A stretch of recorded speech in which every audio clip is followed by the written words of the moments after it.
se Deus quiser, vai dar tudo certo. Então, vamos começar mais um culto do mês da juventude.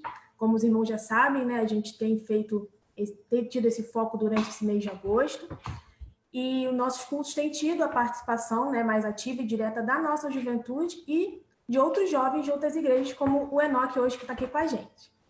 Então, o tema desse mês da juventude é Deixa a tua luz brilhar, e a divisa se encontra em... Está meio cortado aqui na minha tela. Acho que porém, os que te amam sejam como o sol quando sai na tua força. Juízes alguma coisa. Está cortado aqui, eu não estou conseguindo ver, mas os irmãos já estão cientes que esse é o tema que a gente está trabalhando durante o mês, e a divisa também, né? E, como eu já mencionei, esse mês a gente tem tido, sim, a participação mais ativa da juventude da nossa igreja, também jovens de outras igrejas. Nós tivemos a Kise e o Júnior falando com a gente nas quartas-feiras anteriores, o pastor Rodrigo Zambrotti, que falou com a gente no primeiro domingo do mês. Hoje vai falar com a gente o Enoque, que é líder da juventude lá da Cidade do Gramacho. A Aline vai estar falando com a gente na quarta-feira próxima. E o Hudson vai estar falando para a gente no sábado, que é o sábado do congresso, inclusive, que também tem o mesmo tema, a mesma divisa, né? A gente quer convidar os irmãos para poder estarem com a gente no nosso congresso, que vai ser no sábado e no domingo que vem. E no domingo quem vai falar é o Lauro Vinícius, mais conhecido como Laurinho, né, da PIB de Jardim Sumaré, também um jovem muito ativo na igreja dele. E na outra quarta-feira, depois dessa, vai falar para a gente a Nicole. E por último, no último domingo do mês, o Ivan. Então a gente ainda tem bastante programação aí, né, com os jovens. E a gente pede para que os irmãos orem pela nossa juventude, pelos esses jovens que vão falar com a gente, que vão estar também dirigindo os cultos, pela nossa liderança, né? Então, vamos começar com o culto com uma oração. Senhor, nosso Deus, nosso Pai, Senhor, graças te damos por mais um dia na tua presença, Pai. Nós te agradecemos, ó Pai, por termos aqui a plataforma do Zoom, Senhor, para que nós possamos realizar nossos cultos. Muito obrigado por essas pessoas que estão assistindo a gente por aqui, que estão assistindo a gente pelo Facebook, que tiraram um momentinho do seu dia, Senhor, para estar conosco, Senhor, em culto, Senhor. Que tudo que possa acontecer nesse culto aqui possa ser única e exclusivamente para o regular do teu nome, Senhor. Que você possa estar abençoando todos que estarão participando, possa estar abençoando o Enoque, Senhor, que tudo que ele possa falar aqui, Senhor, possa atingir os nossos corações e que seja única e exclusivamente de Ti, ó Pai. É isso que eu te peço, te agradeço em nome de Jesus. Amém. Uma geração relevante adora o Deus Criador. Vamos fazer a primeira leitura bíblica, que se encontra em 1 Pedro 2,9. Hoje eu vou ter uma pequena ajudinha com a leitura. Está um pouquinho nervoso, mas ele vai me ajudar aqui com a leitura.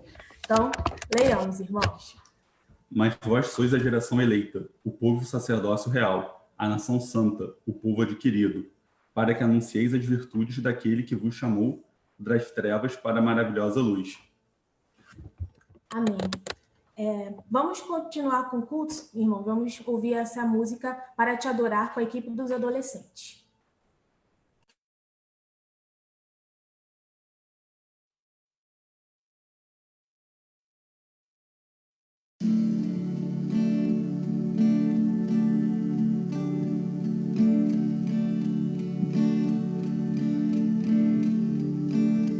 Nós estamos reunidos em teu nome, ó bendito.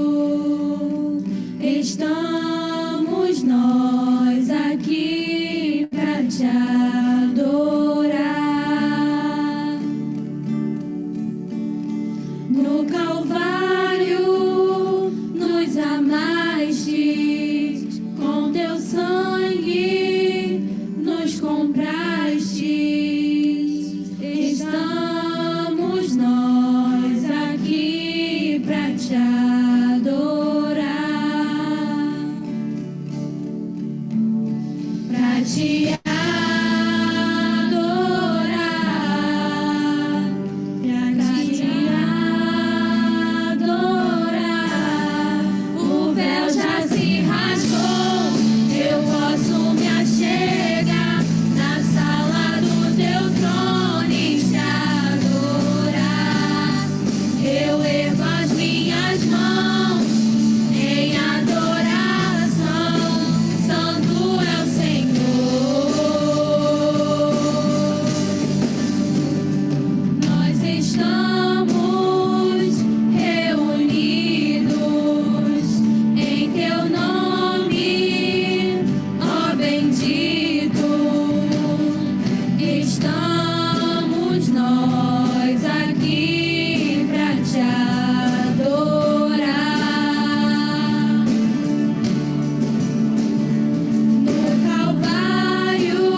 Amém. Irmãos, vamos fazer agora mais um momento de oração. Eu vou estar pedindo para a Aline fazer esse momento. Pedindo para orar pelos nossos aniversariantes da semana, que é a Nilza Branco Ximenes e o irmão Walter Monteiro Rezende. E também está pedindo para orar por esse pedido do pastor Hamilton, que ele fez no início, né? Orar por essas famílias que estão enlutadas, né? Precisam de apoio, precisam de um conforto, né? Porque é um momento muito difícil para todo mundo, a gente tem perdido muitas pessoas. Então, vou estar pedindo para a Aline fazer essa oração. Senhor, nós estamos na Tua presença para Te louvar, para Te adorar, porque nós acabamos de cantar que o Senhor, né, enviou o Seu Filho para morrer em nosso lugar e o véu já foi rasgado e nós podemos nos achegar a Ti. E nós Te louvamos e Te bendizemos, ó Pai, porque o Senhor é Senhor das nossas vidas, ó Pai. E nós te agradecemos porque um dia nós reconhecemos isso, ó Pai. Nós reconhecemos que o Senhor tem um amor tão grande, tão maravilhoso, que enviou o Seu Filho para morrer em nosso lugar. Nós louvamos o Teu nome, ó Deus, e pedimos que o Senhor receba o culto que estamos prestando a Ti, que seja agradável ao Senhor, ó Pai. Nós colocamos diante de Ti os pedidos, ó Pai, o pedido do pastor Hamilton, ó Pai, que tantas pessoas, ó Deus, tantas famílias que estão enlutadas neste momento, ó Deus, porque perderam seus entes queridos. Ó Pai, esse momento tão difícil que estamos passando, há pessoas, ó Deus, que estão sofrendo sem ter o que comer, sem ter, ó Deus, como alimentar a sua família. Ó Deus, as pessoas estão perdendo seus entes queridos e muitas, ó Deus, não conseguem sequer fazer uma despedida dessas pessoas, ó Pai. Ó Deus, tenha misericórdia dessas famílias, ó Pai, que estão tão tristes, tão abatidas, ó Pai, com a perda dos seus entes queridos. Nós agradecemos, ó Deus, porque muitos dos nossos amigos que nos deixaram te conheciam.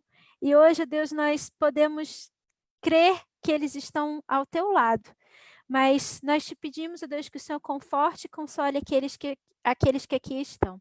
Para que possamos, ó Deus, ter, ó Deus, realmente esse consolo que vem do Senhor, do Teu Espírito, ó Pai, para prosseguir, para continuar fazendo a Tua obra, ó Pai, da maneira como o Senhor deseja. Colocamos diante de Ti também, ó Deus, essas pessoas que estão em festa essa semana, por mais um ano de vida que o Senhor tem concedido a essas pessoas. Senhor, cuida delas, abençoa suas famílias, ó Pai, que eles possam, Deus, também ter sempre o Senhor como a torre forte, como refúgio, ó Pai, que eles possam aprender também a descansar em Ti, sempre, continuar descansando em Ti. Fica conosco, ó Pai, fala aos nossos corações e recebe o culto, ó Deus, que é para o Senhor. Que nada, Deus, que venhamos a fazer seja para nós, mas para Ti. É a oração que te fazemos em nome de Jesus. Amém. Uma geração relevante medita na palavra de Deus para viver com santidade. Vamos estar agora fazendo mais uma leitura bíblica que se encontra em Provérbios 2, de 1 a 5. A gente vai estar lendo aqui e os irmãos acompanhem nas suas casas. Leiamos. Meu filho, se você aceitar as minhas palavras e guardar no coração os meus mandamentos, se der ouvidos à sabedoria e inclinar o coração para discernimento, se clamar por entendimento e por discernimento, e gritar bem alto, se procurar a sabedoria, como se procura a prata, e buscá-la como quem busca um tesouro escondido. Então você entenderá o que é temer ao Senhor e achará o conhecimento de Deus. Amém. Vamos estar ouvindo mais uma música com o coral da Escola de Música, Te Seguirei, do Raiz Coral.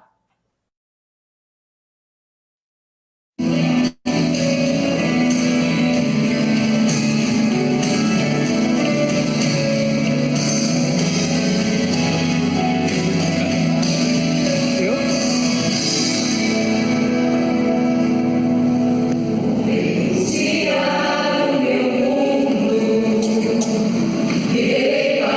ti.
Vamos estar fazendo mais um momento de oração, vamos interceder pela Juventude Batista. Hoje é o dia do Jovem Batista, terceiro domingo de agosto. No primeiro foi o do adolescente, hoje é o do Jovem Batista. Então, vamos estar orando, né, pelos jovens do nosso Brasilzão, né, da nossa cidade, do nosso estado, e também os da nossa igreja, né, porque a gente tem feito esse trabalho aí com a juventude tem participado mais dos cultos, e é uma responsabilidade muito grande estar aqui, conduzindo o culto, falando aos irmãos. Então, a gente pede as orações dos irmãos pela nossa juventude e pelos nossos líderes também, né, que têm feito um trabalho aí excepcional. Inclusive, eu quero pedir à nossa líder Ana Paula para poder estar fazendo essa oração nesse momento. Oremos, irmãos. Pai querido, Pai amado, graças te damos, Senhor, por mais um dia que tu nos dás. Te agradecemos, ó Pai, por estarmos aqui reunidos em culto, como igreja, Senhor, em teu nome, louvando e engrandecendo o teu santo e bendito nome, ó Pai.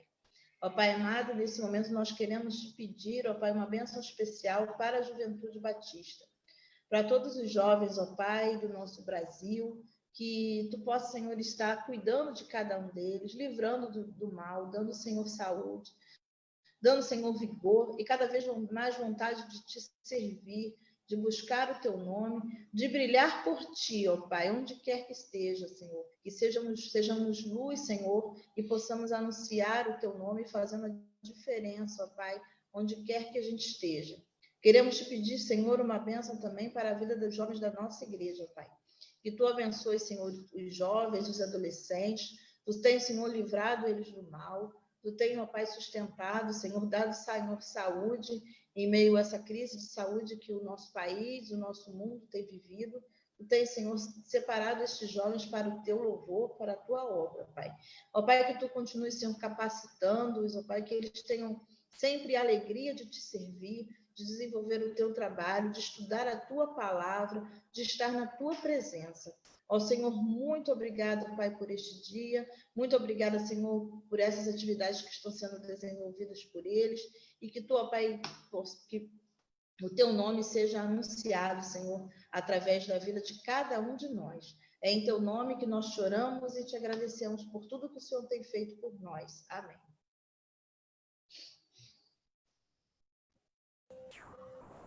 Irmãos, agora é a hora da mensagem e eu queria pedir para o nosso irmão Daniel introduzir o nosso mensageiro da noite.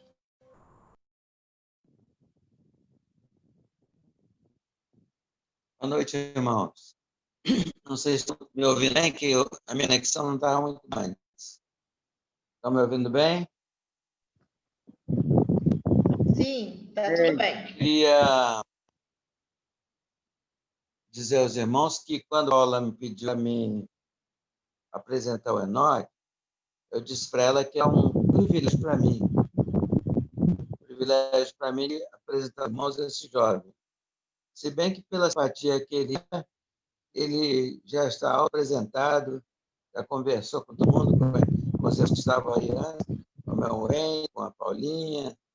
O Enoque realmente é assim, bem simpático, de fácil comunicação, mas eu queria dizer, irmãos, que conheci o Enoque chegando para a igreja, ainda jovem, ainda garoto, chegando na Gramacho, só ele, porque não tem ninguém da família dele. Tem um apoio muito grande dos irmãos da embaixada e também do pastor Eliseu. Eu vejo o Enoque cresceu, vi crescer de estatura um pouco, ele é bem alto, e em graça, em conhecimento, enfim, o Enoque cresceu bastante nesses 6, 15, 16 anos que eu já conheço. Então, se tornou um líder em teste da juventude do Gramacho, é um moço de valor, um moço crente de idade. E eu digo sempre, Enoque, eu sou seu fã.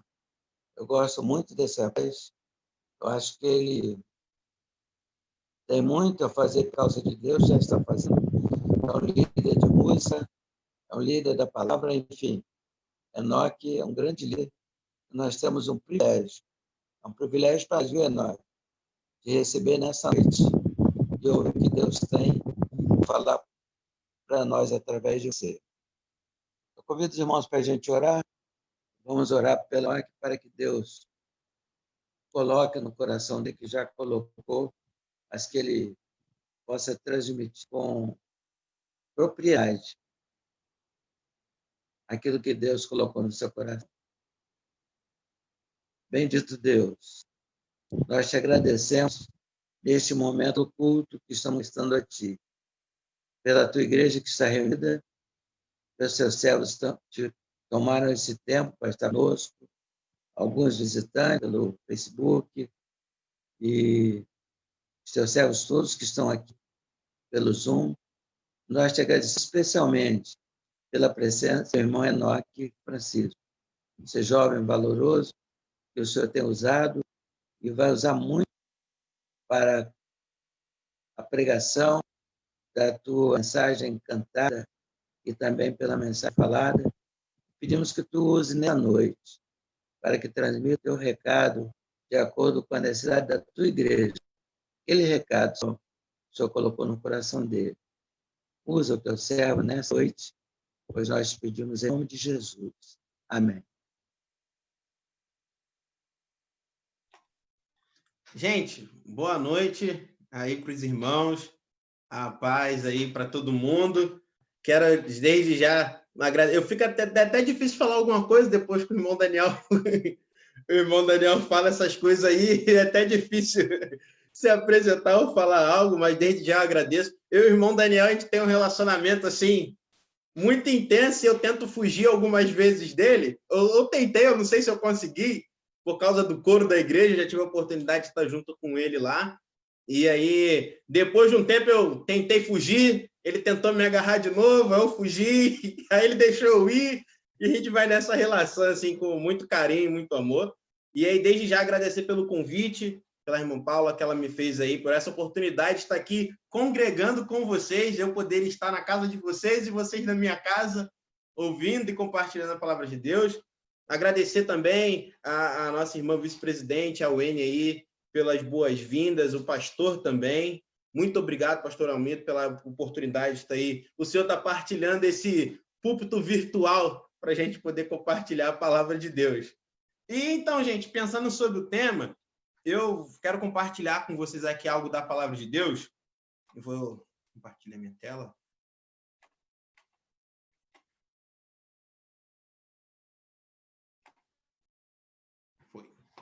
Então, eu tive pensando sobre esse texto aí, que me propuseram, né, sobre o tema, deixa a tua luz brilhar, e eu achei interessante que pegaram um texto da passagem de Juízes, lá do Cântico de Débora, depois daquela batalha bastante interessante, daquela luta, de que ele pede a ajuda de Débora para ir para a guerra, e Deus concede a vitória, e ela depois vai louvar ao Senhor por tudo que acontece. E esse trecho aí é muito bonito, que vai falar que os que te amam sejam como o sol, quando o sol sai na sua força. Ou seja, aquela ideia do sol de meio-dia, aquele sol forte, é que os que amam o Senhor sejam assim. Mas eu pensando sobre o tema, eu tomei um outro caminho, que foi pensar num outro texto, que também deixa muito claro essa ideia de brilhar segundo a luz que temos em Cristo Jesus. E nada mais, nada menos, eu corri para o texto de Lucas. Texto de Lucas.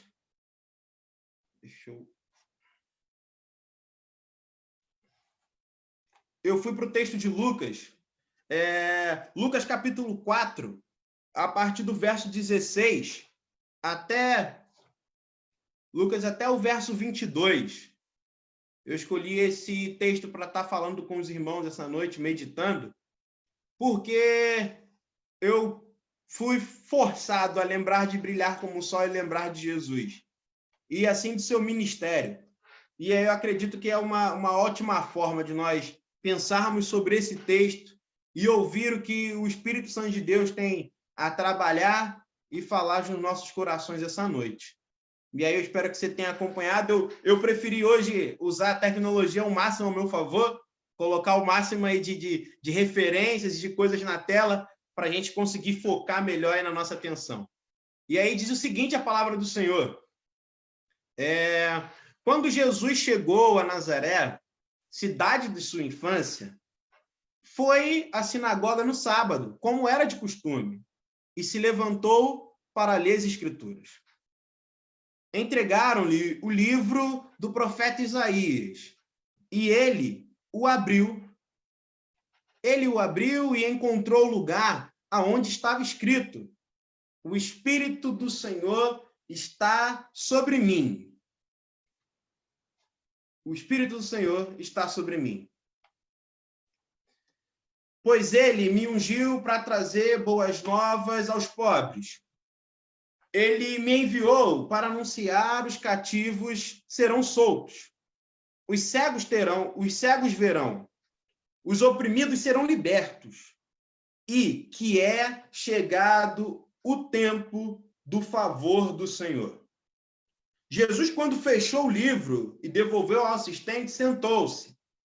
Todos na sinagoga olharam para ele atentamente, fixaram os olhos em Jesus. Então ele começou a dizer: hoje se cumpriram as Escrituras que acabaram de ouvir. Todos falavam bem dele e eles estavam admirados com as palavras de graça que saíam de sua boca e de seus lábios. Contudo, perguntaram: não é esse o filho de José? E é esse texto que a gente conhece de Jesus na sua própria cidade, começando seu ministério. E aí eu queria fazer aí, para a gente seguir, eu quero me localizar com você nessa história de Jesus e no texto. Nessa história de Jesus e no texto. Seguinte, me localizar da seguinte forma: te apresentar um contexto. E aí a gente vai se localizar. Primeiro, Lucas, quando está escrevendo sua passagem, ele vai começar a falar que Jesus ele nasce com um propósito. É conhecido de todos nós que Jesus, a vinda de Jesus à Terra, a vinda de Jesus ao mundo, é um sinal claro do cumprimento de um propósito da vontade de Deus. E a maneira muito inusitada, que é um anjo que aparece para sua mãe, dizendo que Jesus nasceria sendo ela virgem. E tem todo aquele processo de que Gabriel vai dizer que o anjo vai envolver Maria, e Maria agora vai se achar grávida do Espírito Santo e seguir a sua vida. Isso é extremamente importante. Se localizando e falando um pouco de Jesus, Jesus, durante seu nascimento, na verdade, Jesus nasce durante uma viagem para a sua terra natal, para a terra natal de seus pais. É no momento, se você olhar no capítulo 2 de Lucas, que ele está passando por um momento de recenseamento, ou seja, o rei pediu que cada um voltasse para a sua terra natal, e de agora, a partir desse momento, estando cada um na sua terra natal, eles fossem se registrar, falar de onde vieram, é o recenseamento. E Jesus nasce durante essa viagem. Eles chegam no local, e o menino Jesus nasce. Jesus agora cresce, eu coloquei aqui para a gente pensar de maneira interessante, que ao nascer, o nosso Jesus, ele não teve a oportunidade de ter um enxoval. Jesus não passou por esse processo tão bonito da gestação, que é de a mãe preparar o enxoval, preparar os lencinhos, fazer toda aquela coisa bonita que as pessoas hoje em dia têm feito com seus filhos. Mas o Filho de Deus, aquele nascido de Maria, tem a grande oportunidade de não ter um enxoval tão bonito, mas ele teve um coral celestial para anunciar a sua chegada. Anjos anunciaram e louvaram ao Senhor com a chegada do menino Jesus. E aí, Jesus sendo levado ao templo para cumprir o seu papel, o seu propósito, e ser assim, seguir a lei como ordenava, a sua missão de vida é confirmada pela profetisa Ana e por Simão. São duas pessoas que confirmam para os seus pais aquilo que eles haviam ouvido que o menino Jesus seria. Seria aquele que ia trazer libertação. E aí, a gente seguindo mais um pouco, a gente vai perceber que Jesus cresce, se desenvolve, e ele vai se submeter ao batismo. Ele cresce, vive na sua cultura como homem, como a gente sabe, ele trabalha de carpinteiro, é assim que o identificam como um filho de José, e ele se rende ao batismo nas palavras de João Batista, dizendo que ele está cumprindo toda a justiça. E nessa cena aí, eu quis botar uma imagem para a gente pensar bem, que acontece algo impressionante. Jesus se submete à justiça do Pai, e o Pai, com todo o amor, derrama sobre ele o Espírito Santo, e agora esse Espírito Santo está sobre o Jesus, e ele ouve a voz do Pai dizendo: esse é o meu filho amado, em quem eu tenho prazer. Ele ouve diretamente do próprio Pai. E é um momento na Bíblia interessante que você vê a presença da Trindade, o Deus triuno se revelando, o Deus Pai com a sua voz reafirmando e confirmando o seu amor, o Deus Filho se submetendo a esse amor do Pai e o Deus Espírito Santo agindo com autoridade, revestindo Jesus para o seu ministério. Saindo desse episódio, Jesus é levado para o deserto. E nada mais, nada menos, você vê isso no capítulo 4, que Jesus é levado ao deserto não por sua própria vontade, não por um acontecimento porque ele estava viajando. Agora é o Espírito Santo de Deus que foi derramado sobre ele, que está levando ele para o deserto. Com a possibilidade, não, mas com a certeza de ser tentado e assim vencer o inimigo de nossas almas, mas ele, como um homem, precisava passar por todas as dimensões de uma humanidade, e ser tentado fazia parte disso. É a esse Jesus que nós acabamos de ver e de ler que acontece isso que é impressionante.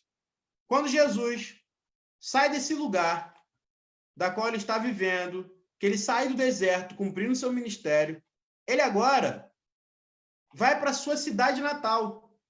E aí eu volto no texto para nós pensarmos.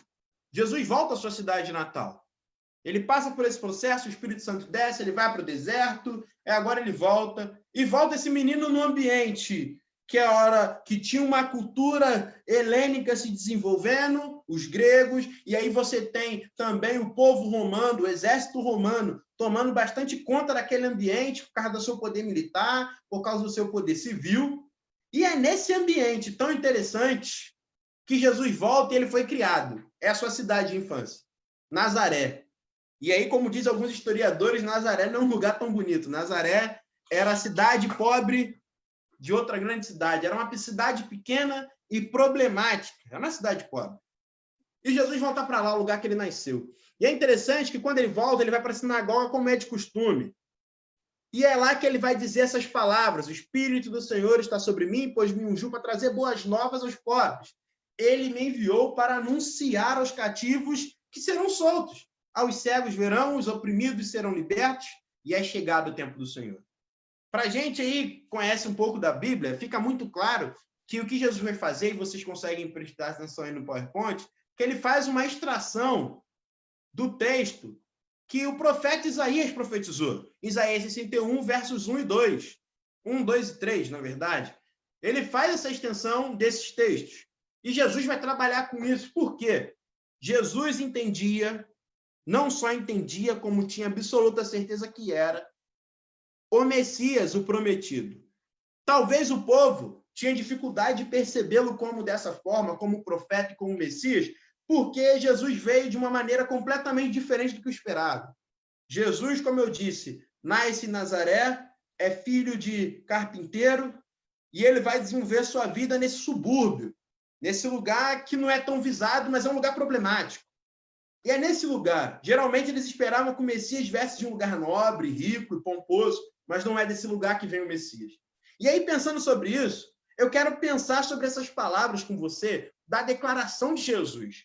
Porque eu acredito que nessa citação de Jesus, do profeta Isaías, Jesus, como ele falou, que hoje estava se cumprindo isso que eles acabaram de ouvir, Jesus está confirmando o seu ministério como o Messias, o Filho de Deus, e como aquele que havia de morrer e salvar a humanidade.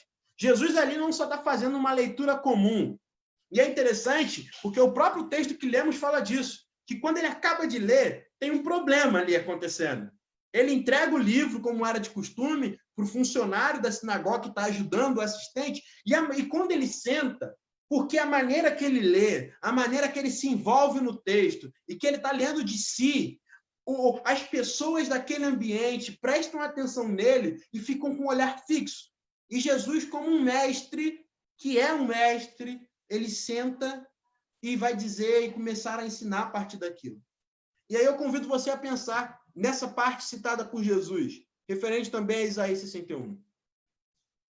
Que é o seguinte: pois ele me ungiu. A ideia de unção tem a ver no Antigo Testamento, que é de alguma coisa que é ungida por um propósito. Quando as pessoas eram ungidas no Antigo Testamento, elas eram feitas isso para ser consagradas por toda a sua vida. Não era simplesmente uma ideia comum, mas se era algo consagrado ao Senhor e ser ungido, e é interessante que essa palavra de ungir, a força dessa palavra, tem a ver de você não só derramar o óleo sobre alguém, mas você esfregar sobre essa pessoa o rosto, de você consagrar essa vida. E a unção também, no Novo Testamento vai aparecer sim, ela tem uma função medicinal, de tratar os ferimentos. E aí, quando eu percebo que Jesus está falando o seguinte, e o Espírito de Deus está sobre mim, pois ele me ungiu, eu percebo que Jesus está fazendo uma coisa muito interessante. E aí eu já começo a trazer e aplicando parte por parte ao nosso coração. Jesus tinha convicção que a vida dele era consagrada ao Senhor. E que a vida dele deveria ser um instrumento de cura para a vida das pessoas. Jesus tinha total consciência disso. Ele cita o texto completamente consciente de cada palavra e cada coisa que aparece. E isso me deixa uma aplicação de vida muito interessante, porque eu preciso compreender que nós também fomos ungidos pelo Senhor. E o fato de sermos ungidos pelo Senhor vai dizer para mim que nós somos consagrados e a nossa vida está totalmente consagrada a Ele. Não tem divisão. Ou minha vida é totalmente inteira do Senhor, ou ela não pertence ao Senhor. Não existe a questão de você colocar 99% e ignorar o 1%. Eu, uma certa vez, ouvi um pastor falando, dando um exemplo que eu achei fenomenal. Ele falou, nós bebemos água e nossa água é totalmente hidratada, né? Tratada e tudo mais. Então, pensa o seguinte, eu vou te dar uma garrafa de água com 99% de água pura e 1% de água de esgoto. Eu vou dar essa água para você beber. Você beberia essa água? Aí ele respondia, claro que não, porque esse 1% iria contaminar os 99%. E aí ele falou que assim também é essa vida de santidade, de consagração ao Senhor. Não adianta eu consagrar meus estudos, a minha família e o meu trabalho não ser consagrado ao Senhor. Não adianta eu querer separar ou dicotomizar a minha vida com o Senhor, porque essa parte que eu digo que o Senhor não tem governo e soberania, essa parte prejudica todo o resto. E aí a gente aprende que a nossa vida é totalmente integral, nós somos inteiros do Senhor. Eu sou inteiro com o Senhor com as minhas dores, eu sou inteiro com o Senhor com as minhas dificuldades, com os meus pecados, com os meus erros, com os meus acertos. Eu sou totalmente do Senhor. E o fato de eu entender que eu sou totalmente do Senhor traz sobre mim também a responsabilidade de ser cura para todos aqueles que atravessam o meu caminho. Ser esse instrumento de Deus que leva essa mensagem de cura, essa mensagem de salvação para todo aquele que passa pelo meu caminho. E por que isso? Porque o Espírito Santo de Deus está sobre mim e ele me ungiu. E é interessante que eu lembrar dessa figura de unção, é inevitável não lembrar do Davi. O menino Davi. Um menino que quando o profeta Samuel chega na sua casa, ele é o rapaz que está trabalhando no campo. Ele não está entre a família. Mas o simples fato dele ser ungido pelo Senhor faz ele viver a sua vida, o seu ministério, segundo a vontade do Senhor. E quem foi Davi? Davi foi o homem que venceu Golias? Sim. Venceu guerras? Sim. Foi o homem que teve que fugir da presença do rei, porque o rei queria matá-lo? Sim, é esse homem que Deus ungiu. É esse homem que foi rei de uma outra cidade antes de virar rei de Jerusalém? Sim, foi Davi. Foi Davi que cometeu o adultério. Foi Davi o homem que matou um dos seus soldados leais por causa desse ato que ele cometeu do adultério? Sim, foi Davi. Foi esse homem ungido pelo Senhor. E eu acho interessante citar ele, porque isso fala de um homem, e Davi é um exemplo perfeito, de um homem que teve a sua vida tão consagrada ao Senhor, que ele errava, ele falhava, ele era humano, mas em nenhum momento ele abre mão dessa relação com Deus, de ser totalmente do Senhor, de ser totalmente dele. E aí, pensar em Jesus dizendo que ele me ungiu é dizer que esse poder do Espírito Santo que entrou na vida dele o selou, o carimbou para ser um agente de cura pelo lugar onde ele passar. Que assim a nossa vida também precisa ser. Uma outra coisa, o Espírito Santo não só nos ungiu. O texto vai dizer que Jesus cita que o Espírito Santo desceu sobre nós, ele nos ungiu para trazer as boas novas aos pobres. Isso é interessante demais, porque a palavra boas novas que aparece aí é evangelho. Essa palavra, evangelho. E é interessante porque a palavra evangelho, na tradição, ela não é uma palavra que surge simplesmente no ambiente do Novo Testamento. Ela é uma palavra que existia na cultura grega, nas cidades gregas. E ela tinha... Qual era a propriedade dessa palavra? Quando o exército ia para a guerra e ele vencia, antes desse exército retornar vitorioso com seus feridos, os cativos e os despojos, eles enviavam um mensageiro, alguém que ia avisar na cidade, chegar aos pulmões, gritando aos pulmões, avisando que eles haviam vencido. Isso acontecia também quando o rei ou o imperador tinha uma notícia, ou o filho de um rei ou de um imperador nascia. Essa era uma boa notícia. Isso era um evangelho. E aí, eu pensando sobre isso, eu percebi que Jesus, quando ele fala que ele está anunciando boas novas aos pobres, ele está falando de algo que já aconteceu. Algo que já aconteceu. E é interessante porque, se lembrarmos, a palavra de Deus vai nos dizer que o Cordeiro foi morto antes da fundação do mundo. A vitória do Cristo está garantida antes da fundação do mundo. O nosso Deus, que é eterno e todo-poderoso, ele já venceu antes da fundação do mundo. A vitória está sobre as suas mãos. Então, qual é a minha responsabilidade quando eu entendo que essa mensagem de Jesus de trazer boas novas para os pobres tem a ver comigo? Primeiro, é dizer para eles que algo já aconteceu. É dizer para as pessoas que estão sofrendo, que são pobres, sim, de maneira social, que são pobres emocionais, principalmente nesse momento de pandemia que a gente está vivendo. Quantas pessoas estão num sentimento tão pobre, não no sentido de ser ofensivo, mas no sentido de ser miserável. Estão vivendo traumas horríveis de ansiedade. Estão sendo acometidos de doenças psicossomáticas justamente porque foram retiradas da sua rotina, estão presas dentro de casa, não pode dar um abraço na pessoa que vê, tem que usar máscara. Todas essas questões que também são um sinal de proteção com o outro, mas também nos limita, traz sofrimento para as pessoas.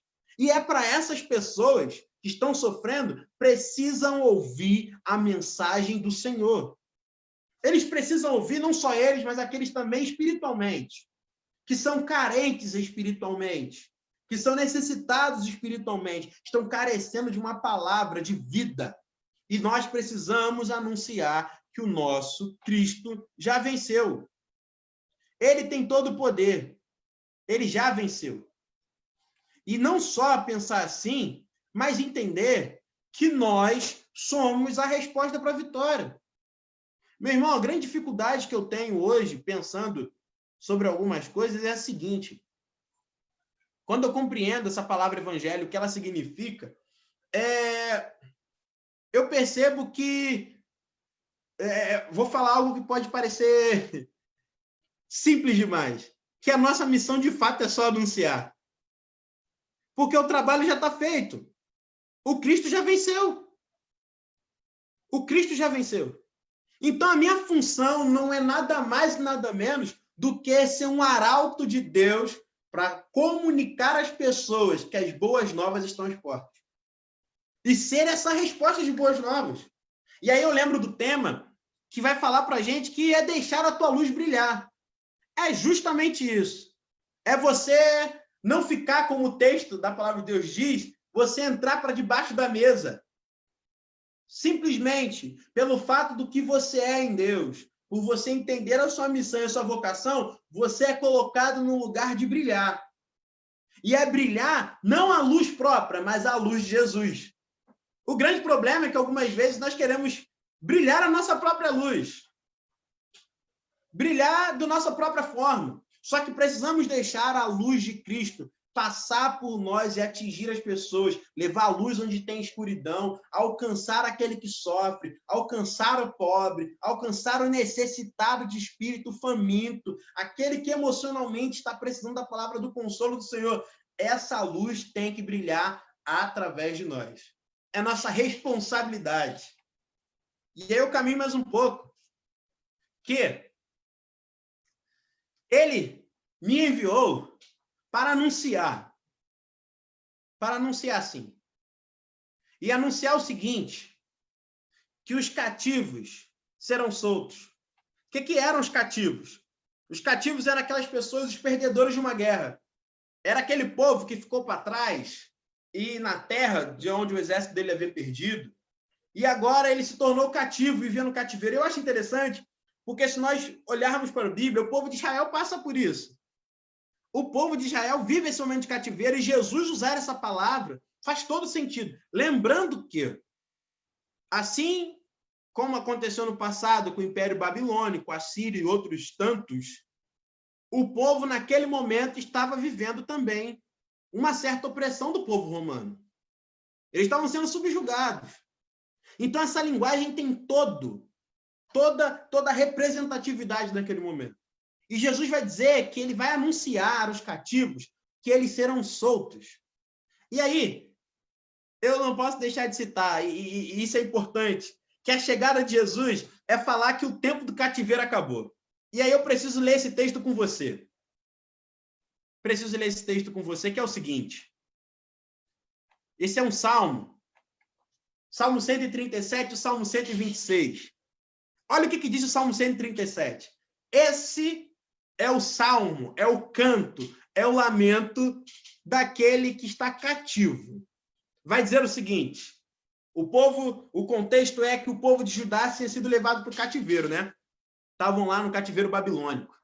E às margens do rio, é o que acontece. À margem dos rios da Babilônia, nós nos sentamos e choramos. Lembramos-nos dos bons tempos em Sião. Ao lado do álamo tremulante, amontoamos nossas harpas emudecidas.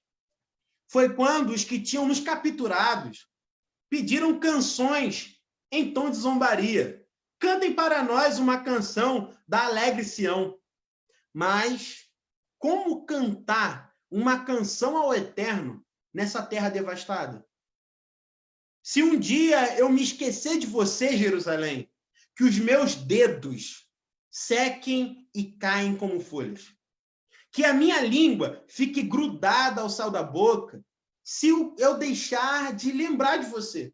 Se eu deixar, ó querida Jerusalém, de honrar você como a minha favorita.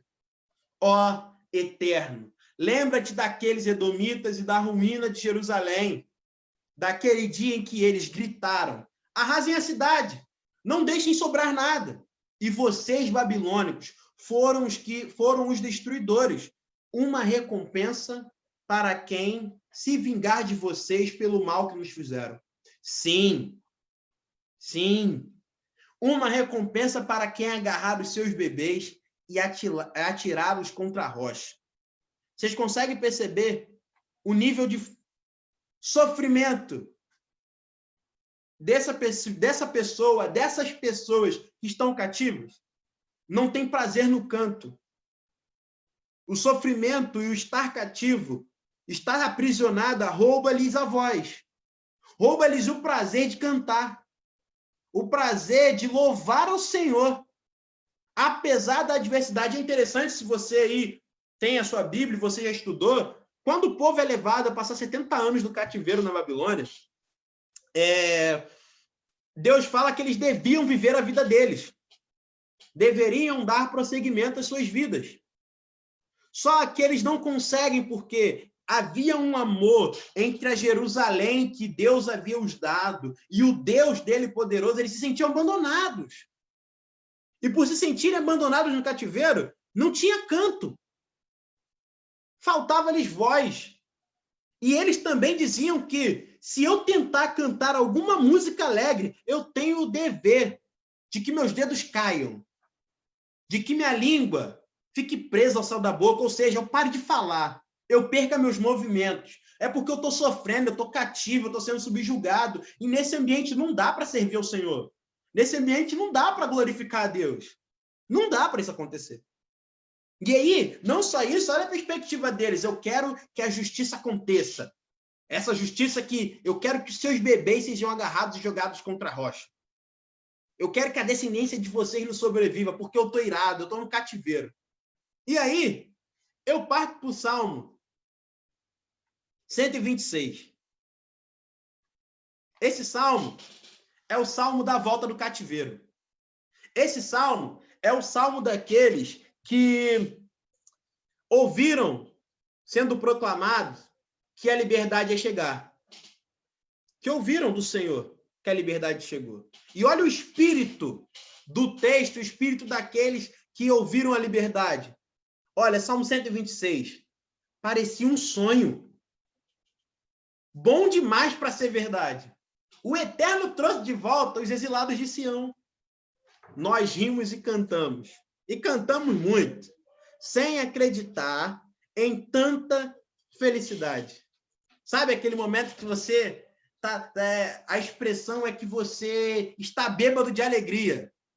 O sorriso toma conta de você e é uma alegria, uma paz imensa que você não se controla mais. Quem te controla é a alegria que está em você.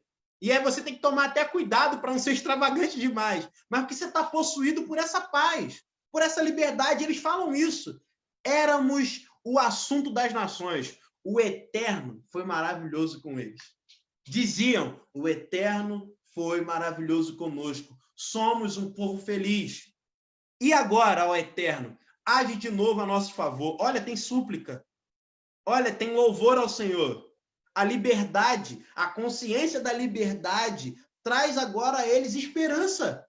Aí eles estão falando, enviando chuva sobre a nossa assolada terra, ou seja, traz para o Senhor prosperidade, traz para as nossas vidas. Pensa comigo, eu coloquei um do lado do outro para você fazer um paralelo. No Salmo 137, eles estão falando que eles não querem nem cantar. Agora eles estão falando, Senhor, manda a chuva, que a gente está disposto a plantar. E a gente vai colher. Sim, os que plantaram suas sementes no desespero vibrarão de alegria na colheita. Esse é aquele que ouviu a voz da liberdade. E os que saíram com o coração aflito vão voltar sorrindo e com os braços cheios de bênção. Sabe por quê? O ano do Senhor foi proclamado. Tem libertação para o cativo. Percebe? Eu gosto de pensar bem que essa mensagem do Evangelho ela tem um efeito drástico na nossa vida. Porque aquela pessoa que encontrou Jesus, ouviu a mensagem do Evangelho, a vida dela não consegue ser mais a mesma. A vida dela não tem como ser a mesma. Sabe por quê? No seu coração está selada uma paz que excede todo entendimento. Que você não tem por... Aí fala, Enoque, então quer dizer que eu não sofro mais. Quer dizer que a dor por perder pessoas nesse momento difícil, de não poder dar um beijo, um abraço no meu neto, de não poder, por exemplo, estar congregado na igreja e dar um abraço no meu irmão. Olha, eu estou vivendo um momento aqui tão interessante com vocês que eu nunca pensei que ia acontecer. Estarmos juntos na internet, um culto de pessoas, 42 pessoas, e aí outros tantos que vão ver, e nós estamos cultuando ao Senhor.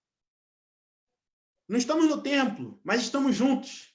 Estamos unidos. Não estamos no templo físico, mas estamos aqui unidos no Senhor e a presença do Senhor se faz presente. Mas há choro, sim, há lamento, mas aquele que foi encontrado no Senhor e foi achado nele não passa por desespero, porque ele encontrou a liberdade, porque ele não está mais cativo. Ele não é, como diz a canção, não é mais escravo do medo. E diz a canção ainda que eu não sou escravo do medo porque eu sou filho de Deus. E aí eu continuo para pensar o seguinte, Ele me enviou para anunciar o quê? Que os cegos verão. Quem eram os cegos? Os cegos eram pessoas abandonadas à própria sorte. Os cegos eram pessoas que dependiam de esmolas, eram pessoas que andavam errantes, porque eles precisavam que alguém os guiasse e eles se guiassem sozinhos. Os cegos, eles eram vistos como pecadores. A sua enfermidade era um sinal do juízo do próprio Deus. Eu não sei se você lembra aí na sua memória, e aí eu vou citar, falar do texto, e depois você procura por curiosidade, que é o seguinte. Teve um cego de nascença. Ele foi curado. Quando ele estava para ser curado, o que acontecia era que a pergunta que fizeram para Jesus era o enigma para ele. Jesus, quem pecou? Foi esse homem ou foi seus pais? Jesus olhando aquilo, e nesse pensamento judaico da época, existe uma compreensão teológica ali. Quem pecou? Foi ele ou seus pais? Ou seja, acreditavam que o pecado do pai poderia ser passado para o filho e ele sofrer a consequência? Acreditavam que o próprio filho, ainda como um embrião no ventre da sua mãe, poderia ter pecado. E o fato dele ter nascido cego era o sinal do juízo de Deus. E olha o que Jesus responde no texto, que aquele rapaz nasceu cego foi para que se cumprisse na vida dele as maravilhas de Deus. E aí eu penso que quando Jesus é enviado para anunciar aos cegos que eles vão ver, Jesus está dizendo para eles algumas coisas. Por exemplo, que o outro tem direito à dignidade. Ele tem direito à dignidade. Lembra que esse cego depende de terceiros, de esmola? Não. Com Jesus, o anúncio do evangelho na vida dessa pessoa, ela não é mais alguém que depende de terceiros no sentido de ser quem esmola, mas ele é um ser de direito que tem dignidade. Ele é um ser de direito que nele reside a imago Dei, ou seja, ele é a imagem e semelhança de Deus. E por ele ser simplesmente um ser criado à imagem e semelhança de Deus, está intrínseco a criação dele, dignidade. Quantas pessoas você encontra nesse mundo hoje sem dignidade? E aí, assim, eu posso tentar cair com a parte política para falar disso, mas eu quero ficar mesmo, porque essa parte política, ela é política, e ela não é o evangelho. Quantas pessoas estão sem dignidade? Dignidade de ser pessoas. Pessoas que estão deixando de ser pessoas. Estão se tornando coisas na mão do sistema, estão se tornando coisas na mão das pessoas. São pessoas coisificando os outros. Tirando dessa pessoa a dignidade de amar. Tirando dessa pessoa a dignidade de ser. A dignidade de sonhar. A dignidade, sim, de ter um prato de comida decente. A dignidade, sim, de poder sentar em família. Estão tirando dessa pessoa. Por muitas razões. Mas quando eu vejo que Jesus vai dizer que ele me enviou para anunciar aos cegos, eu percebo que ele está me chamando para uma responsabilidade de ser resposta. E de falar por esse outro que ele tem dignidade. Ele tem dignidade porque ele é a imagem e semelhança de Deus. E não importa se ele é crente ou não, se ele se converteu ou não, ele tem dignidade. Porque ele foi feito à imagem e semelhança de Deus. Simples. Não só isso. Existe um caminho. Isso é interessante porque nós precisamos pregar para essas pessoas que estão cegas que existe um caminho para elas. Existe um caminho a seguir. Eu lembro que Jesus disse que ele é o caminho, a verdade e a vida. E é interessante porque Jesus vai dizer que ele é o caminho. Ele não falou que ir para a sinagoga era o caminho. Ele não falou. Ele falou, não procura o sacerdote Caifás, porque Caifás é o caminho. Mas ele, o Filho do Deus vivo, é o caminho. Isso vai dizer para a gente que nós devemos ter o cuidado de quando falarmos para os cegos sobre Jesus, nos comprometermos a falar de Jesus. Não as nossas ideologias pessoais, não os nossos achismos, mas falarmos de Jesus. Eu temo uma coisa muito séria, é que as pessoas se convertam a tantas coisas e nunca a Jesus. Essa pandemia, uma das coisas que eu fiquei pensando bastante aí do que aconteceu, eu percebi que durante todo esse processo, muitas pessoas se revelaram, assim, cristãs, frutificaram, deram suas vidas. Mas muitos outros se revelaram que estavam convertidas a outras coisas. Talvez ao ambiente social da igreja, talvez a um sermão pastoral apenas, e achando que aquilo era suficiente, achando que as 2 horas de reunião que eu consigo passar com meus irmãos é tudo, e estavam vivendo seus próprios caminhos. Mas existe um caminho, que é Jesus. E esse é o único caminho que nos leva à salvação. Não só isso. Lembrar de dar vista aos cegos vai me lembrar que tais pessoas são dignas de perdão. Não só dignas de perdão, como eu vou ter que fazer isso, que é o seguinte, lembrar de uma dos gritos da reforma que era só ele dê glória. E o fim do homem é glorificar a Deus. Esse é o fim de todo homem. Lembrar que essas pessoas são dignas de perdão, sim. E quando eu digo que essas pessoas são dignas de perdão, eu estou falando que qualquer pessoa é digna do perdão divino.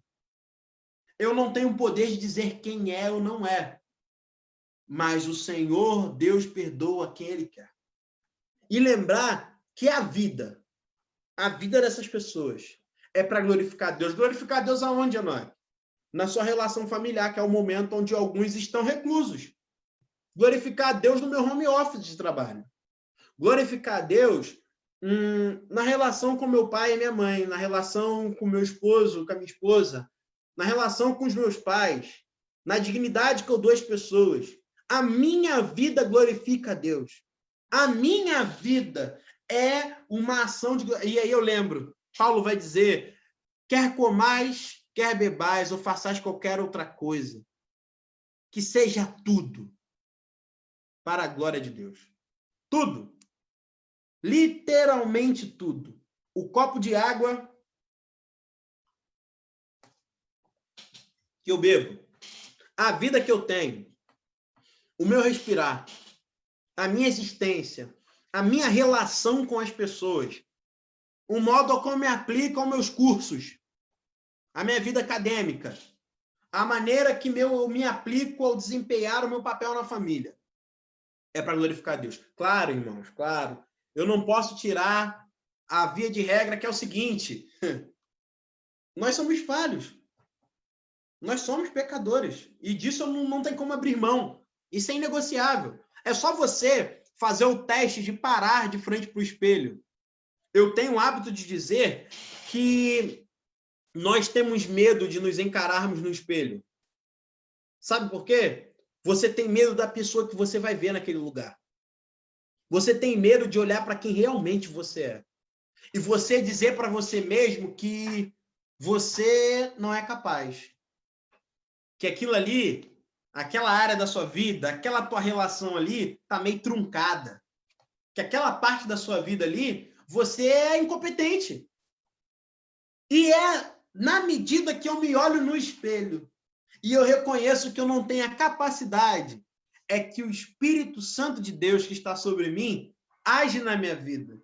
E eu me torno uma nova criatura, eu começo a viver um novo. Não do que eu posso fazer, mas daquilo que Deus pode fazer em mim. Aí eu lembro que eu sou digno do perdão, apesar de não ser merecedor. E é que a minha vida é para glorificar Deus. Caminhando um pouco mais, eu preciso lembrar que Ele me enviou, isso disse Jesus, Ele me enviou para pôr em liberdade os oprimidos. E essa expressão usada por Jesus, tirada lá, extraída de Isaías, tem muito a ver com o que o povo vivia, porque o povo estava vivendo um momento de cativeiro. Eles não precisavam de alguém que só gritasse para eles que a salvação ia chegar, mas alguém que com suas mãos, por isso que é o Messias, fosse lá com poder político, com poder armado, militar, e tirar eles daquele sofrimento. De fato, colocar a mão na massa e tirar eles daquelas prisões. Jesus, ele diz isso porque ele veio tirar. Ele veio pôr em liberdade. Ele fez uma ação completamente direta na nossa vida. Ele tirou de maneira ativa o jugo que estava sobre nós. Ele pôs a nossa vida em liberdade do opressor, do pecado. E eu tenho uma expressão que, assim, na minha adolescência, na verdade, da vida inteira, ela me salvou. Sabe aqueles momentos que você está lendo a Bíblia e parece que você encontra um texto bíblico? Eu não sei se é você que encontra, ou ele te encontra, ou o Espírito Santo faz o papel de fazer seus olhos prestarem atenção naquele versículo. Só sei que eu encontrei um texto, é muita audácia, mas eu vou usar essa expressão, que está em Romanos capítulo 6, se eu não me engano, verso 14, que vai dizer assim: e o pecado não tem mais domínio sobre vós. Quando eu encontrei esse texto na palavra de Deus, e a gente aí, quando é jovem, adolescente, a gente sofre muitos dilemas, né? Na nossa área sexual da vida, os nossos dilemas aí da nossa afetividade, essas coisas, a gente está sofrendo esses dilemas. Entra em conflito a nossa vida e entra em choque. Não só quando a gente é adolescente, mas durante toda a nossa vida. Quando a gente cresce, a gente aprende a lidar com isso. Quando a gente é mais novo, a gente não sabe como. E esse texto me fez lembrar de uma verdade, que o Senhor me libertou. Eu não estou mais no domínio do pecado, de ele fazer o que quiser comigo, me manipular. Quem está no domínio sobre a minha vida e quem me domina é o Espírito Santo. Ou seja, eu sinto desejo, eu sinto a vontade, o pecado está me instigando, mas eu tenho em Cristo Jesus a possibilidade de falar não. E aí eu tenho que lembrar de Efésios. Efésios capítulo 6 vai dizer que a nossa luta não é contra a carne nem contra o sangue. E ele nos dá uma armadura que nós conseguimos resistir e vencer. Eu lembro da oração de Jesus, que ele vai falar assim: não os deixe cair em tentação, mas os livre do mal. Ou seja, existe a possibilidade de ser tentado, isso é inegável. Mas nós temos também a palavra empenhada de Jesus, que nós podemos ser livres do mal. Eu lembro de João 17, quando Jesus vai falar, que ele ora para o Pai, na oração sacerdotal, e fala: Pai, eu peço que não os tire do mundo. E aí, para aqueles que tentam viver uma vida assim, consagrada, ir para o alto da montanha, viver isolado, Jesus disse que não quer que nos tire do mundo. Ele quer que você viva a vida. Só que ele vai dizer: Pai, não peço que os tire do mundo, mas os livre do mal. Existe a mão poderosa de Jesus sobre as nossas vidas, nos guardando, nos protegendo. E aí, pôr em liberdade é tirar o domínio do opressor sobre nós. É tirar o domínio dele e assim, arrancar as algemas de Satanás e do pecado sobre as nossas vidas e nos botar em liberdade. E aí, eu lembro que a minha missão como crente, a minha missão como igreja, é praticar essa ação de liberdade. Ser essa ação de libertar as pessoas. E aí, como eu percebo isso? Eu trouxe a frase de São Francisco de Assis, que ele vai dizer o seguinte: pregue o evangelho em todo o tempo. Se necessário, use palavras. Vai falar de uma vida prática. As minhas ações diariamente é uma ação de liberdade. Eu resisto ao opressor. Não só porque esse texto não fala de mim, mas fala da minha ação para o outro. A minha vida tem que ser uma ação de colocar todos aqueles que me encontram em liberdade. O anúncio do evangelho, a minha relação, o bom dia que você dá para alguém, é um bom dia que pode mudar a vida de uma pessoa. Agora nós estamos num momento que não pode dar abraço nem beijo, mas um aceno para uma pessoa pode ser o sinal de Deus para a vida dela, de estar pondo ela em liberdade. Uma ligação, o seu ciclo de amizade, a qual você está mantendo contato, esse momento que você está junto, esse momento nosso aqui, a qual está no Facebook, vai se espalhar, é um momento de proclamar para o outro liberdade, que ele tem liberdade em Jesus, que ele pode ter. A gente está colocando isso em prática. Com o nosso louvor, nós cantamos que adoramos ao Senhor. Eu achei linda a canção que vai dizer: Senhor, eu te seguirei. Eu te seguirei até a cruz, eu te seguirei para sempre. É uma vida de exercício do Senhor, colocando em liberdade o oprimido. É o Evangelho. E eu continuo.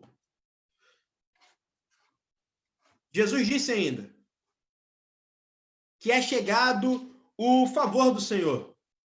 E aqui eu encontrei uma coisa que talvez alguns podem pensar. Temos um problema aqui, que é interessante. Pensar na ideia desse texto e é lembrar de Isaías. E entender, assim, por que Jesus não manteve o texto na íntegra? Por que Jesus não citou, na sua fala na sinagoga, a parte que o dia da ira do Senhor contra os seus inimigos? Será que isso é um problema? Por quê? E eu fiquei pensando algumas coisas como resposta para esse momento. Que é o seguinte, primeiro, Jesus estava se referindo, quando fala o texto, à sua primeira vinda, porque a vinda de Jesus como Filho de Deus está totalmente atrelada à ideia da reconciliação. Logo, a segunda vinda de Jesus está atrelada a juízo, que ele está vindo como rei que tem poder. E aí você vai ver em Mateus 25 lá, que vai dizer que ele vai aparecer no céu, em majestade e glória. É o Cristo que vem para reinar. O Cristo da segunda vinda é o Cristo que ressuscitou e ele reina sobre todas as coisas.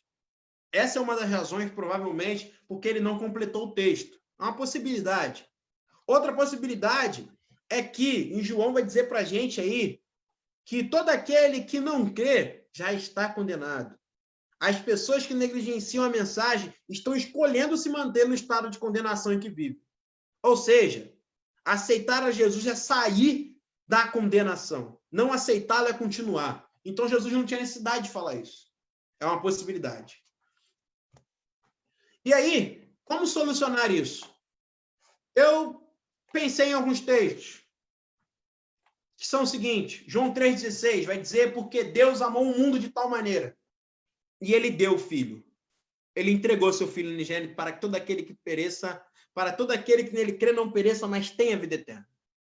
Nesse texto, está falando de uma ação completa e direta desse Deus. Deus é quem entrega. O grande diferencial na religião cristã, na cristandade, no evangelho pregado por nós, vivido por nós, é que, enquanto nas outras religiões o homem vai adiante do seu Deus e entrega uma oferta, no evangelho, em Jesus, no cristianismo, Deus é que dá a oferta pelo pecador. E ele entrega o seu filho. E os outros textos que eu coloquei logo abaixo, que é Mateus 24, 30 e 31, Mateus 25, 31, Filipenses 2, do 9 ao 11, vai falar desse dessa volta de Cristo, a qual ele vem como em grande glória e majestade. Aqui nós temos a relação, João 3,16, do Cristo que padece, o servo sofredor. E nos outros versos abaixo, nós temos o Cristo, que vai voltar com pompa, com glória, com majestade, com os anjos com ele. E olha o que diz Filipenses 2.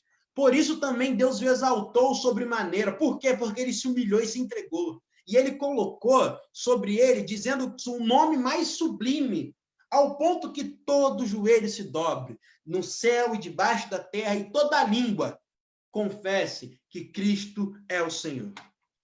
E aí, pensando em solucionar essa possível ideia de Cristo não ter citado, eu pensei numa coisa que se aplica a nós.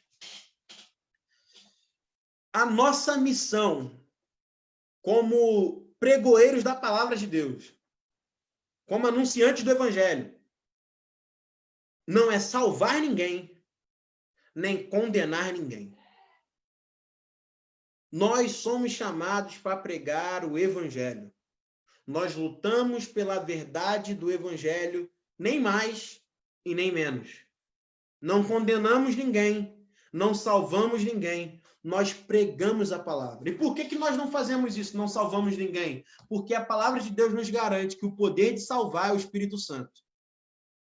O poder de salvar está totalmente atrelado à pessoa do Espírito Santo. Em algumas vezes eu consegui usar a expressão, eu tive que aqui usar com meus amigos, e encontrar algumas pessoas aí pelo caminho, que era o seguinte, existem pessoas que elas são tão arrogantes na sua pregação, que elas se colocam quase como a quarta pessoa da Trindade. como alguém que tem poder para fazer alguma coisa. Eu determino, eu mando que isso aconteça e que seja assim. E, gente, essa não é a minha função.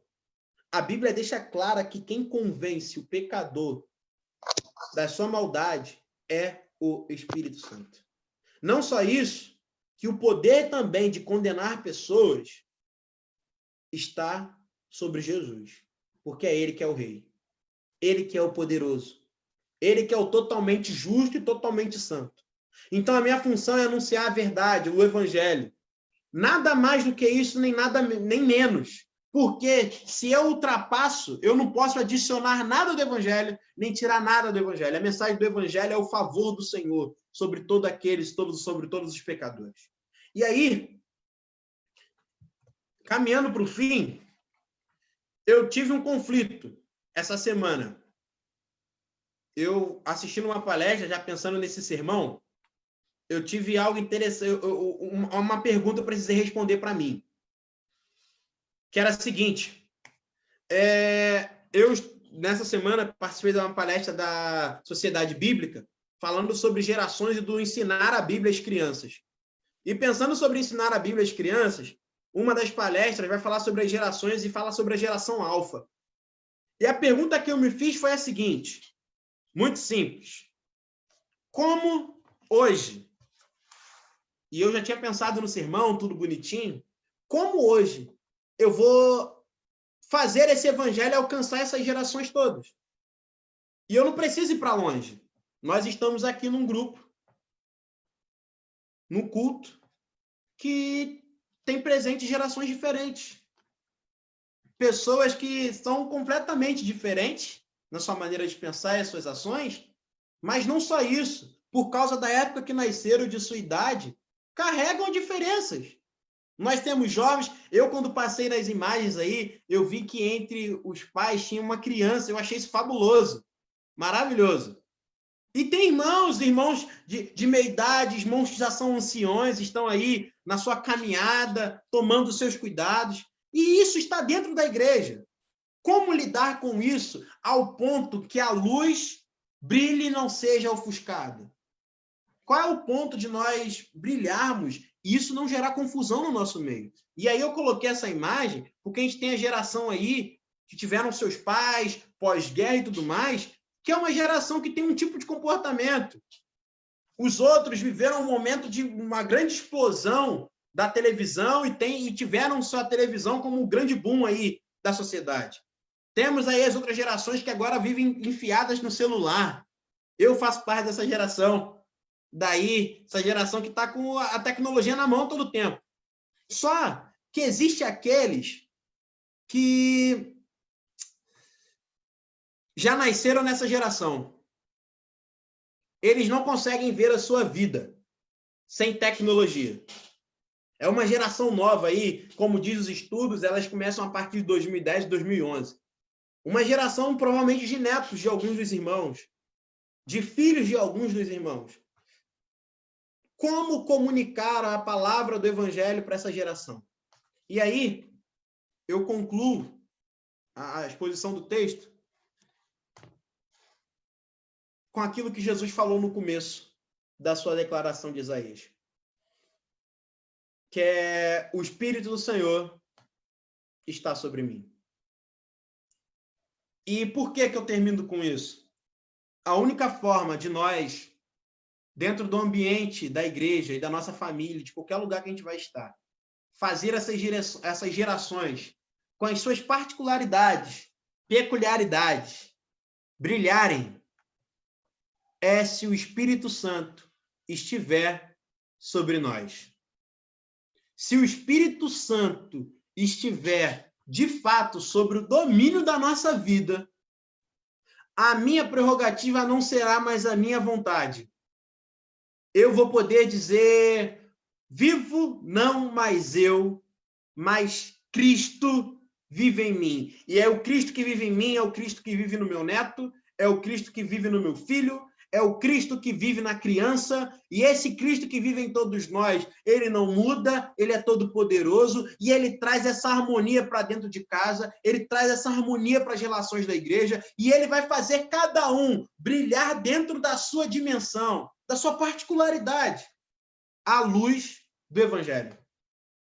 Eu não consigo pensar em outra coisa a não ser isso. Jesus só pôde falar isso porque ele se submeteu ao batismo por João. E literalmente, como um pombo, o Espírito desceu sobre ele. Eu acredito que hoje, nesse momento que estamos aqui, o Espírito Santo desça sobre os nossos corações e traga transformação aos nossos corações. Só o Espírito Santo de Deus que pode fazer a nossa luz brilhar. E brilhar de uma maneira singular em Jesus. Brilhar de formas diferentes, mas com a mesma essência. Brilhar de maneira diversa, mas com a essência de Cristo Jesus.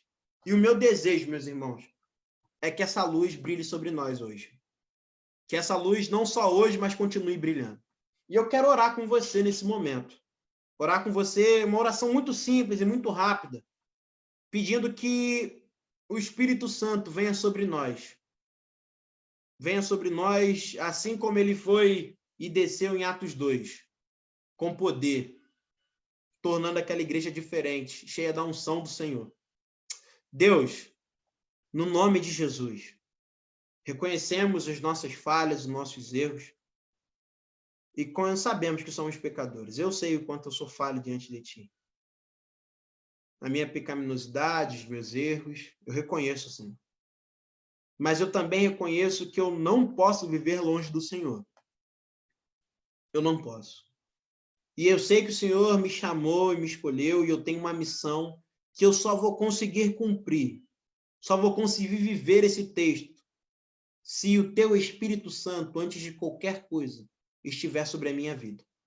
Se ele estiver sobre mim, eu vou botar em liberdade o oprimido, dar vista aos cegos, eu vou conseguir proclamar e anunciar liberdade, vou conseguir pregar o ano aceitável do Senhor, só se a presença graciosa do Teu Espírito Santo estiver sobre mim.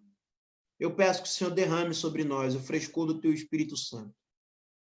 Aquele Espírito Santo que falou conosco naquele primeiro dia que nós entregamos a nossa vida para Ti, Senhor. Entregamos o nosso coração ao Senhor e o Senhor ardeu no nosso coração. Ardeu, queimou, que nos trouxe paixão, fogo do Teu Espírito sobre os nossos corações, a buscar conhecer mais de Ti, a buscar se aprofundar na grandeza e na imensidão do quem Tu és, de querer Te conhecer, de querer se sujeitar à oração, buscando do Senhor um diálogo, uma conversa, um momento de escuta, assim, da Sua voz. Eu preciso do Teu Espírito, precisamos do Teu Espírito. A nossa luz só vai poder brilhar, e brilhar de maneira relevante, de maneira firme, se o Teu Espírito Santo estiver brilhando em nós. É o que pedimos ao Senhor essa noite. Brilhe sobre nossas vidas, no nome de Jesus. Amém e amém. Amém, meus irmãos. Muito obrigado pela oportunidade. E eu devolvo a palavra a quem é de direita aí. Muito obrigado por essa oportunidade. Amém, irmãos. Muito obrigada, Enoque, por essa palavra. A gente acredita que muita gente aqui foi abençoada por essa palavra, tanto aqui no Zoom quanto lá no Facebook, quanto as pessoas que vão ver também depois pelo YouTube, né? E que a gente, irmãos, possa aplicar essa palavra no nosso dia a dia, né? Não só absorver essa mensagem, mas aplicar, de sermos luz, né? Onde quer que passemos, em casa, no trabalho, nós possamos ser luz onde quer que estejamos. E vamos continuar, já estamos caminhando para o final. Vamos ouvir a equipe dos adolescentes com a música Brilhar por Ti.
através da minha vida alguém possa te enxergar.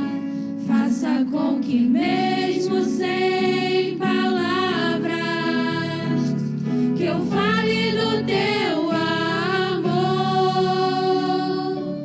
Senhor, eu quero brilhar por ti, brilhar onde quer que for.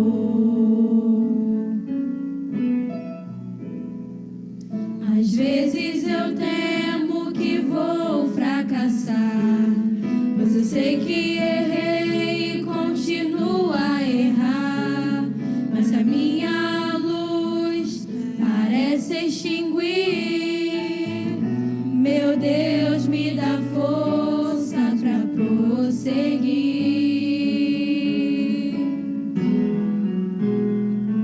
Não importa o quanto eu tente me esforçar, eu só posso vencer se Ele me ajudar. E quando percebo meu esforço é em vão, e o que devo fazer é segurar sua mão. Senhor, eu quero brilhar por ti quando o mundo se apagar. Eu quero que através da minha vida alguém possa te enxergar. Faça com que mesmo sem palavras que eu fale do teu amor.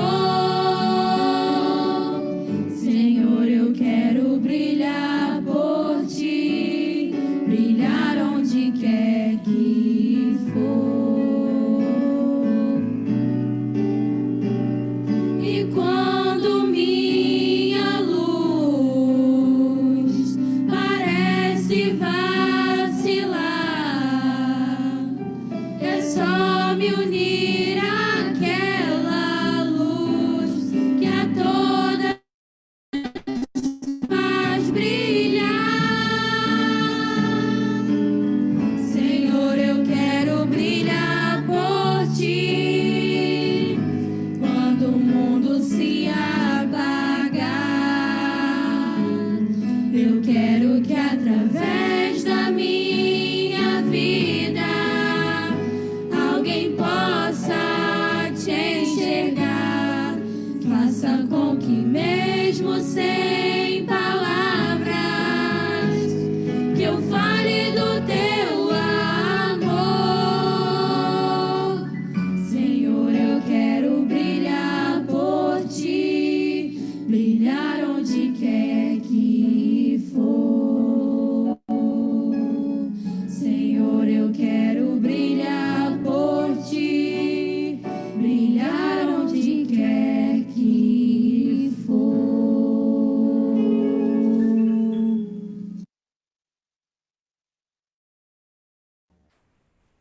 Amém, irmãos.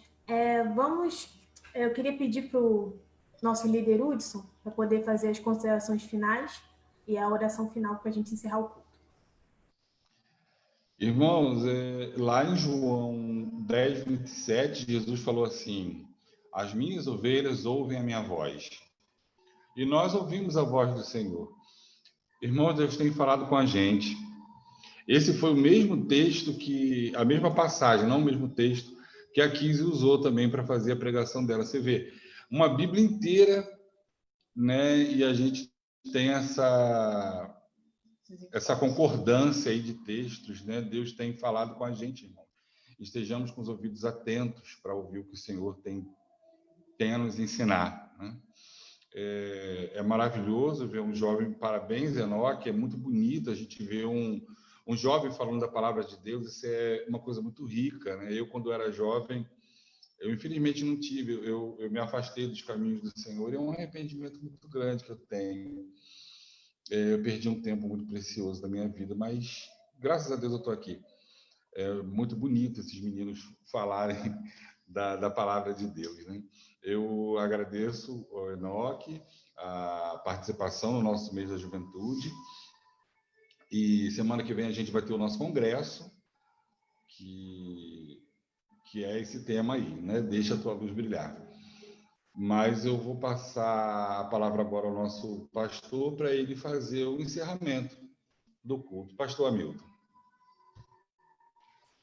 Querido Deus, nós louvamos ao teu nome porque nós pudemos adorar ao Senhor, cantar como expressão de adoração, ler a tua palavra, conversarmos com o Senhor, ouvir a tua palavra e exercer a comunhão, ter esse sentimento de pertencimento, pois somos família da fé e estamos unidos, a igreja está viva, a igreja continua ativa, embora com o templo fechado. E por isso eu louvo e agradeço ao Senhor.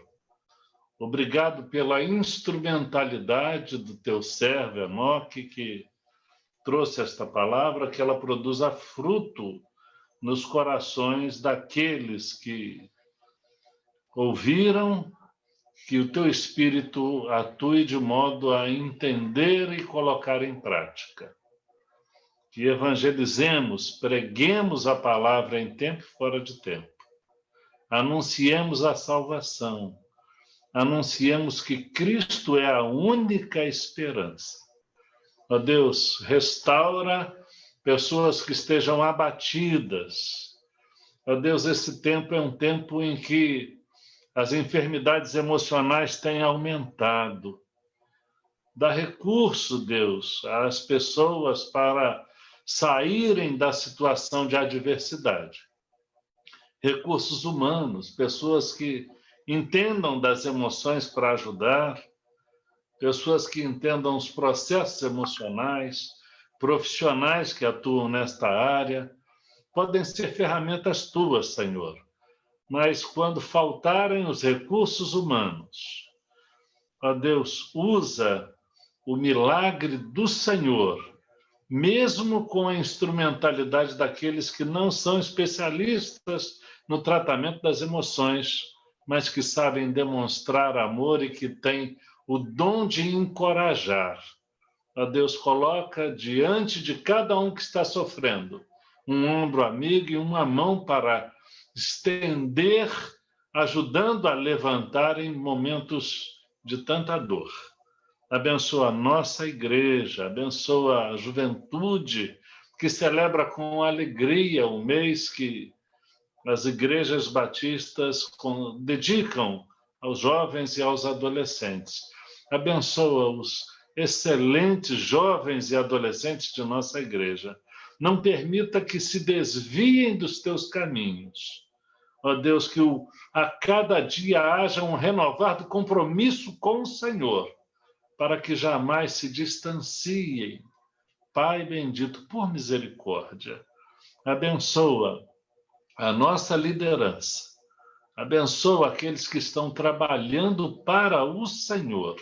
Obrigado, retribua em bênçãos e abençoa a cada telinha que aqui aparece, as pessoas que estão acompanhando pelo Facebook. Ó Deus bendito, abençoa os lares representados, abençoa as gerações deste povo que te ama e que te serve com alegria. Eu peço estas bênçãos, peço a consolação do Espírito para os enlutados, ó Deus, e restaura a alegria da tua salvação no coração das pessoas entristecidas, em nome de Jesus. Amém. Amém. Amém, meus irmãos. Deus abençoe a todos. Deus te abençoe. Amém. Boa noite, irmãos. Tenham uma semana abençoada. Bia, obrigada pela direção do culto. Vinícius, boa noite, minha filha. Boa noite, irmãos. Deus caprichou em você. Boa noite, boa noite. Boa noite, irmãos. Boa noite, Boa semana. Boa noite a todos.